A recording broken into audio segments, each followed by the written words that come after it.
Today I'm going to be talking about the Liberals' housing plan and food inflation. We might also touch on the PBO announcement, but I feel that might have been a little bit overplayed. So, housing. The Liberals in their platform made it very clear that they intend to get into the business of building houses, and that won massive support for some reason. Now, they also announced 2 weeks ago, I believe, that they would be spending $13 billion on this housing plan. Now, in the House of Commons, the housing minister told us that it would be roughly 5,000 homes that would be built. 5,000 homes for $13 billion. So is everybody getting a McMansion in downtown Toronto for $2.6 million with this? Or will we get a mix of shoeboxes and two-bedroom shoeboxes that cost $2.6 million? So let's break down where I think the money is going. First things first, I believe that a lot of that $13 billion is actually land value. I think that they're going to be giving away pieces of land or selling it below market value, etc. I don't think a lot of it is directly cash to developer, but I could be wrong. So let's wait and see. But that is the most logical thing when you put together everything that they've said, is that the majority of that 13 billion is actually property value that they will be giving to developers or corporations to develop on, which is problem number one. Problem number two is that they say that these will be affordable rentals. Now, what is their definition of affordable? Because your definition and my definition could be completely different. So what is theirs? Well, theirs is 20% below market value price. As of early 2025, the average rent in Canada, now not this GTA suburb or downtown Toronto or Vancouver, the entire country, a two-bedroom unit was $2,300 and a one-bedroom $1,950. So let's say it's $2,200 a month for a one-bedroom in a populated area where most of these free land exist. Is that $400 a month really going to save people? Also, how long will that continue, that at below average rent? And if average rent in a city goes down, will the price of these rentals go down? Or if it goes up, will the price of these rentals go up? Now here's the thing. If the government is paying for these units, why aren't they just setting the price? We have enough people who are looking for homes and who cannot afford their rent that we could justify a measly amount, such as 5,000 units, and giving them away at a means-tested rent. So if you make $30,000 a year, you pay no more than $1,300. If you make $75,000 a year, you pay no more than $3,000. That kind of thing. Because it's only 5,000 units. We are not talking about it, and that's across the country. So we aren't even close to talking about the same amount that could flood the market or seriously alter prices for other landlords. The other thing, and I've spoken about this during the election and during my housing video series, and I believe in my rentals video series, is that there is, to date, no line item for that rent. Canadians are paying in one form or another $13 billion with no return on investment. We are literally giving it away to builders. This is not creating homes to buy. This is not creating rental income for Canada. And at the same time, they are setting up a new agency God knows how many people that is going to employ to run this.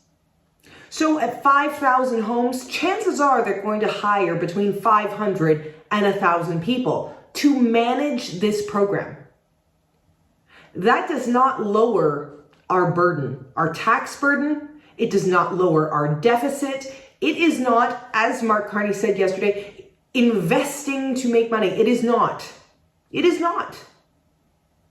All Canadians deserve homes. I don't think any Canadian would say otherwise.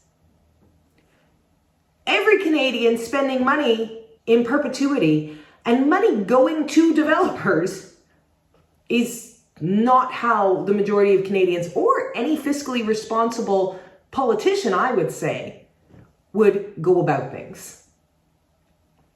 Now, moving on to food, and some of you might get a little upset with me here, but we're going to talk about food inflation and why and how both Mark Carney and Pierre Poilievre are wrong and were in the House this week. So first things first. That headline inflation number, that it was 1.9% is what it came in with for August. That number is they call it the basket of goods. So Stats Canada puts everything in there and then they give everything different weights. So fuel can be worth 50% of the basket and everything else adds up to another 50%. They try and estimate how much average Canadians spend on as a percentage on each item that they put in the basket. And that's part of the reason why inflation is at 1.9%, headline inflation that is, and core, median, and trim are all at 3 to 3.1%. Now, food inflation. Food inflation is sitting at 3.4%. And that does seem high up against the 1.9%. Now, yesterday, Mélanie Joly kept going on in the House of Commons about how inflation is down, rates are cutting. And that is a whole different reason and not actually a good thing. But that 1.9% headline really does make food look like this big. But it actually isn't. It's a percentage of food in that basket. And in fact, fuel costs affect whether headline goes up or down more than food does. So a 1% swing in fuel costs will make inflation go down. Whereas you need somewhere in the 5 to 7% range of food to make inflation go down. So what is making inflation on food so sticky? And this is where my bone is to pick with Pierre Poilievre. Because yes, the carbon tax needs to go away for suppliers and, whatever the heck they named it now that it isn't the consumer carbon tax. I know that there's one on diesel and farm equipment and that sort of thing for large producers, whereas we aren't supposed to be paying it on our monthly bills anymore. So there is that split that they will continue to argue about. And that does increase grocery prices a bit.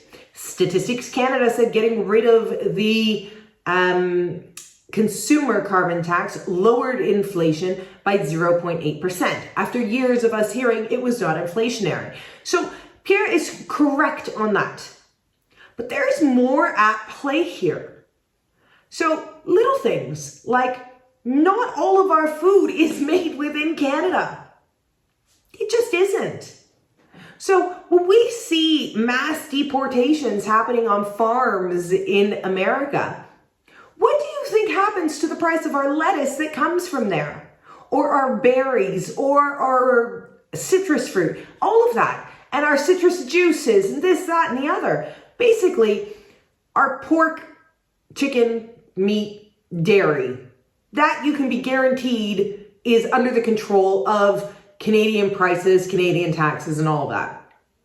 Everything else, boxed goods, things that come in aluminum tins, things that come in tins, things that come in plastics that have to be PBA free and something else free now. All of this adds up. So can inflation get down to 1.9% on food? Not likely. Really not likely, because again, our food system isn't all in Canada. So yes, food inflation is going to exist. Now, lastly, one little bit on the parliamentary budget officer. And this has been hammered quite a bit, so I will keep it short. We all knew going into the election that the deficit was going to be unsustainable. You can go back to my April videos during the election and see how I said that this was going to be unsustainable, that we cannot afford this. People don't care. And while the Liberal government is holding off on 4 by-elections until after the budget is passed, and the Bloc has come out and said that they will not assist in passing the budget, they don't need anybody other than the NDP. So a massive deficit, only needing NDP support, chances are the budget will pass and we will have another year of this Liberal government. I hope you have a wonderful weekend. Thank you for watching.